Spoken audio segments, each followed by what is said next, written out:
As the winningest coach in Division I men's college basketball history and the face of Duke basketball for more than 40 years, Mike Krzyzewski, or just Coach K to fans, didn't hover on the 1,170 career wins, 5 national titles, or 12 Final Four appearances. While reflecting on his upcoming retirement, instead he zeroed in on the people who backed him along the way, like his first athletic director at Duke following a mediocre start. After 3 years, most people wanted that opportunity to go to someone else. I guess that's a nice way of saying they wanted to get rid of me, but not the guy who believed in me. A decade later, and Duke became a national powerhouse, boasting mega teams loaded with future NBA talent and scrappy squads winning with guts and heart. The one constant, the man at the helm. His players say Coach K touched more lives than any stat will ever reveal. Now, the man who coached the U.S. men's Olympic team to multiple medals and has a court named after him is hanging up his clipboard at the end of next season. But he says not because of COVID, health, or a rapidly evolving sport. The reason we're doing this is because Mickey and I have decided the journey's going to be over in a year, and we're going to go after it as hard as we possibly can. A ride through the record books already, with one more chance to hoist another championship banner.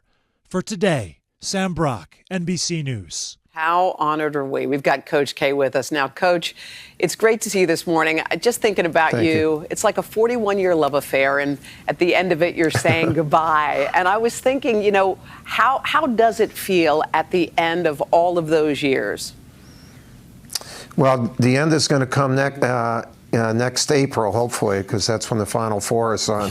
But I wanted to make sure that we get a runway for the new coach. And today, my top assistant, John Shire, will be named the new coach once I step down at the end of this season. So this is an exciting day, too. And so I'm not thinking yet of retirement. I'm thinking of next year, and then I'll let my wife plan the retirement during the next 8 or 9 months.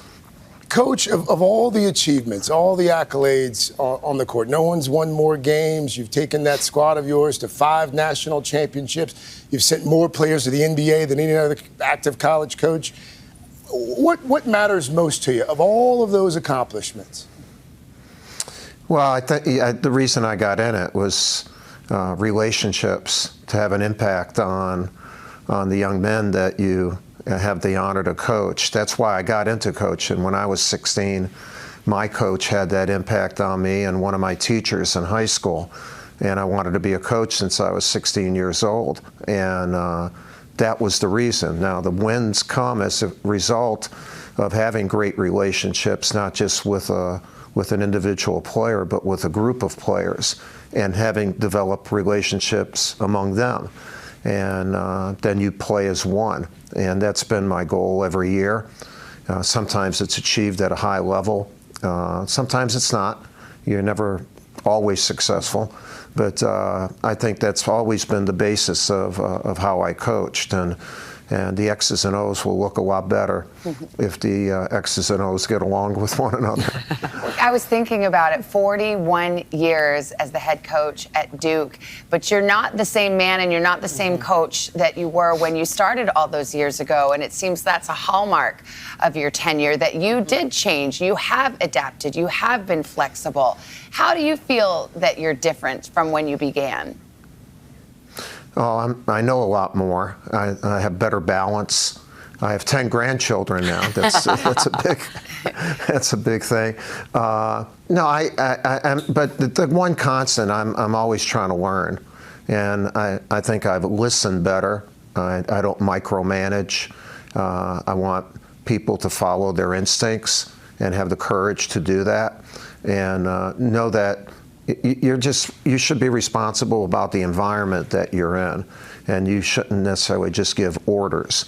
If you provide a very productive environment, talent and relationships and togetherness will take over. And I've seen that happen with my Duke teams. Obviously, I've seen it happen with my U.S. teams, and they make me look pretty smart sometimes. Coach K, a lot of people are wondering, like, what is next? You can't just hang it up. So what's next? Well, after this year, I'll stay on at Duke as an ambassador for the school. I love Duke. It's one of the great schools in the world. And but also, I do a lot of speaking. I'm very involved with cancer research and raising money for to beat that dreadful disease.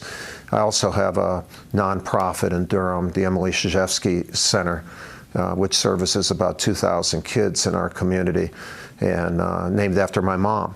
And we're doing great. We're 15 years old, and there'll be plenty to do. There'll be plenty to do, and very worthwhile to use the platform that I've been given. You got to use it the right way, and so we'll do that. Coach K, thank you. Congratulations on You're a welcome. stellar career, and best of luck to you and the Duke Blue Devils next season. Coach Mike Krzyzewski, thanks for joining us this morning. Thank you Thanks so for much. having me on. Appreciate it. We've talked a lot about his impact on Duke. Yes. It's so far beyond Duke basketball. Yeah. Like, when Coach K started in 1980, there was no big Final Four, like he put college basketball on the map. Yeah. Video games and apparel, and it's a lot of it can be attributed to Mike Krzyzewski. Yeah. All right. Hey, thanks for watching our YouTube channel. Find your favorite recipes, celebrity interviews, uplifting stories, shop our favorite deals, and so much more with the Today app. Download it now.